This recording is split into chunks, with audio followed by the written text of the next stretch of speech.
আল্লাহ তাআলা বলেন, মান কাতালা নাফসান বেগাইরে নাফসিন আও ফাসাদিন ফিল আরদ, কোন মানুষ যদি কোন মানুষকে হত্যা করে অন্যায়ভাবে অথবা মাটিতে জমিনে বিপর্যয় সৃষ্টি করার জন্য, ফাকান্নামা কাতালা নাসা জামিয়া, তাহলে সে সারা পৃথিবীর মানুষকে হত্যা করলো। বাক্য এখনো বোঝা যায়নি। আল্লাহ তাআলা বলছেন, কোন মানুষ যদি কোন মানুষকে অন্যায়ভাবে হত্যা করে, সে যেই হোক না কেন, হিন্দু হোক, ইহুদি হোক, খ্রিস্টান হোক, বৌদ্ধ হোক, মুসলমান হোক, যার নাম মানুষ, ওই মানুষকে কোন মানুষ অন্যায়ভাবে হত্যা করতে পারে না। পরের অংশে আল্লাহ তাআলা বলেন, ফামান আহিয়াহা কান্নামা আহিয়ান নাসা জামিয়া, যদি কোনো মানুষকে কোনো মানুষ জীবিত রাখার চেষ্টা করে, না মারে, বিপদ থেকে বাঁচিয়ে দিতে পারে, তাহলে সারা পৃথিবীর মানুষকে বাঁচিয়ে দিল। পাশাপাশি দুইটা বাক্য আল্লাহ বললেন। একটা বাক্যে তিনি বললেন, পৃথিবীর কোনো মানুষ কোনো মানুষকে হত্যা করতে পারে না। যদি হত্যা করে, তাহলে একজন মানুষকে হত্যা করাটা হলো সারা পৃথিবীর মানুষকে হত্যা করার সমান। আপনি একজন মানুষকে হত্যা করলেন মানে সারা পৃথিবীর মানুষকে হত্যা করলেন। আল্লাহ তাআলা এই কথা বলছেন। কে কাকে বলবে, কে শুনবে? ধর্মের নামে রাতের অন্ধকারে মানুষকে হত্যা করে, সেটাই জাতির সামনে পেশ করা হচ্ছে শরীয়ত, ধর্ম। এটা হয় কি করে? তা কখনোই নয়। ইসলাম কোনো দিন এই নীতিকে সমর্থন করে না। আল্লাহ তাআলা বলেন, অমাই ইয়াকতুল মুমিনান মুতাআম্মিদান ফাজাযাউহু জাহান্নাম, কোন মানুষ যদি কোন মুমিন পুরুষ নারীকে হত্যা করে, অত্র আয়াতে আল্লাহ তাআলা মুমিন উল্লেখ করেছেন, আর আগের আয়াতে আল্লাহ তাআলা যে কোনো মানুষ উল্লেখ করেছেন। যে কোনো মানুষ, যে কোনো মানুষ যে কোনো মানুষকে হত্যা করবে অন্যায়ভাবে, ও একজন মানুষকে হত্যা করলো মানে সারা পৃথিবীর মানুষকে হত্যা করলো। আপনি একজন হিন্দুকে হত্যা করলে সারা পৃথিবীর মানুষকে হত্যা করলেন, এ কথা আল্লাহ তাআলা বলেন। অত্র আয়াতে আল্লাহ তাআলা মুমিন উল্লেখ করেছেন।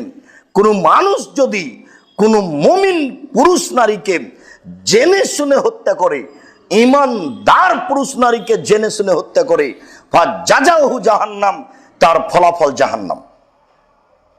এক। দুই, খালেদান ফিহা, যে ব্যক্তি হত্যা করলো সে চিরদিন জাহান্নামে থাকবে।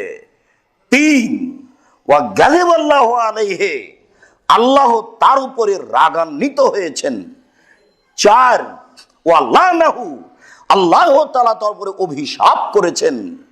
পাঁচ, ওয়া আদালাহু আযাবান আযীমা, আল্লাহ তাআলা তার জন্য বড় শাস্তি নির্ধারণ করেছেন। যে হত্যা করলো সে হিন্দু কি মুসলমান, এই কথা আল্লাহ তাআলা বললেন না। আল্লাহ তাআলা বললেন, যে যে ব্যক্তিকে হত্যা করবে, যে ব্যক্তি আল্লাহকে বিশ্বাস করে, রাসূলকে বিশ্বাস করে। এদেশের যারা নেতৃত্ব স্থানীয় আছে, যারা মুসলিম, যারা অমুসলিম নয়, তাদেরকে আপনি জিজ্ঞাসা করুন, আপনার আল্লাহ আছেন? যদি বলে হ্যাঁ। আপনার নবী আছেন? যদি বলে হ্যাঁ, তাহলে আপনি তাকে মারবেন মানে? তাগুত সরকার বলে কে আপনাকে অধিকার দিল? আশ্চর্য! এটা হয় কি করে? একজন মানুষকে এভাবে হত্যা করা যায় কি করে? এটা ইসলাম কখনো সমর্থন করে না। আপনি নিশ্চিত বিশ্বাস করুন, এই কর্মকাণ্ড ইহুদিদের, তারা পৃথিবীর মুসলমানকে কলুষিত করার জন্য, দূষিত করার জন্য, তাদের এই নিষ্কলুষ ধর্মকে জাতির সামনে একটা ঘৃণিত ধর্ম প্রকাশ করার জন্য এই কৌশল করছে।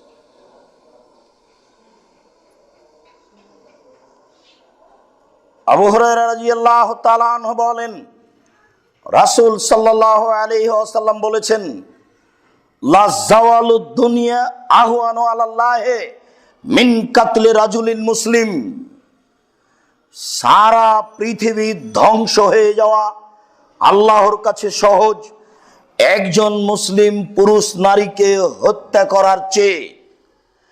একজন মুসলিম পুরুষ নারীকে হত্যা করা আল্লাহ তাআলার নিকটে যত ভারী, যত বড় অপরাধ, সারা পৃথিবী ধ্বংস হওয়া আল্লাহর কাছে তত বড় অপরাধ নয়। এই বাক্য দিয়ে আপনাকে আমি কি বুঝালাম? এই বাক্য দিয়ে আপনাকে আমি বুঝালাম আল্লাহ এবং আল্লাহ রাসূল বলছেন যে না বুঝে অন্যায়ভাবে কোনো মানুষকে হত্যা করা যাবে না, মহাপাপ। ওই কথাটি আল্লাহর নবী এইভাবে বলেছেন, সারা পৃথিবী ধ্বংস হয়ে যাওয়াটা আল্লাহর কাছে সহজ, কিন্তু একজন মানুষকে অন্যায়ভাবে হত্যা করা হবে এটা আল্লাহর কাছে সহজ নয়, এটা তিনি পছন্দ করেন না। এই কারণে আল্লাহ তাআলা এমন কাজের ফলাফল জাহান্নাম বলেছেন, এবং যারা করবে তাদের জন্য একটানা 5টা বিপদ উল্লেখ করেছে।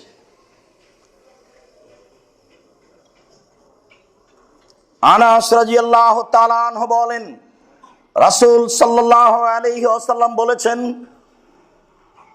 মান কাতালা মুআহাদান লাম ইয়ারা রায়হাতাল জান্নাহ, কোন মানুষ যদি কোনো মানুষকে হত্যা করে যার সাথে থাকার চুক্তি হয়েছে সরকারিভাবে বা বেসরকারিভাবে, একজন ইহুদি, খ্রিস্টান, হিন্দু, বৌদ্ধ, পৃথিবীর যে কোনো মানুষ আপনার দেশে থাকবে বলে আপনার সাথে চুক্তি হয়েছে,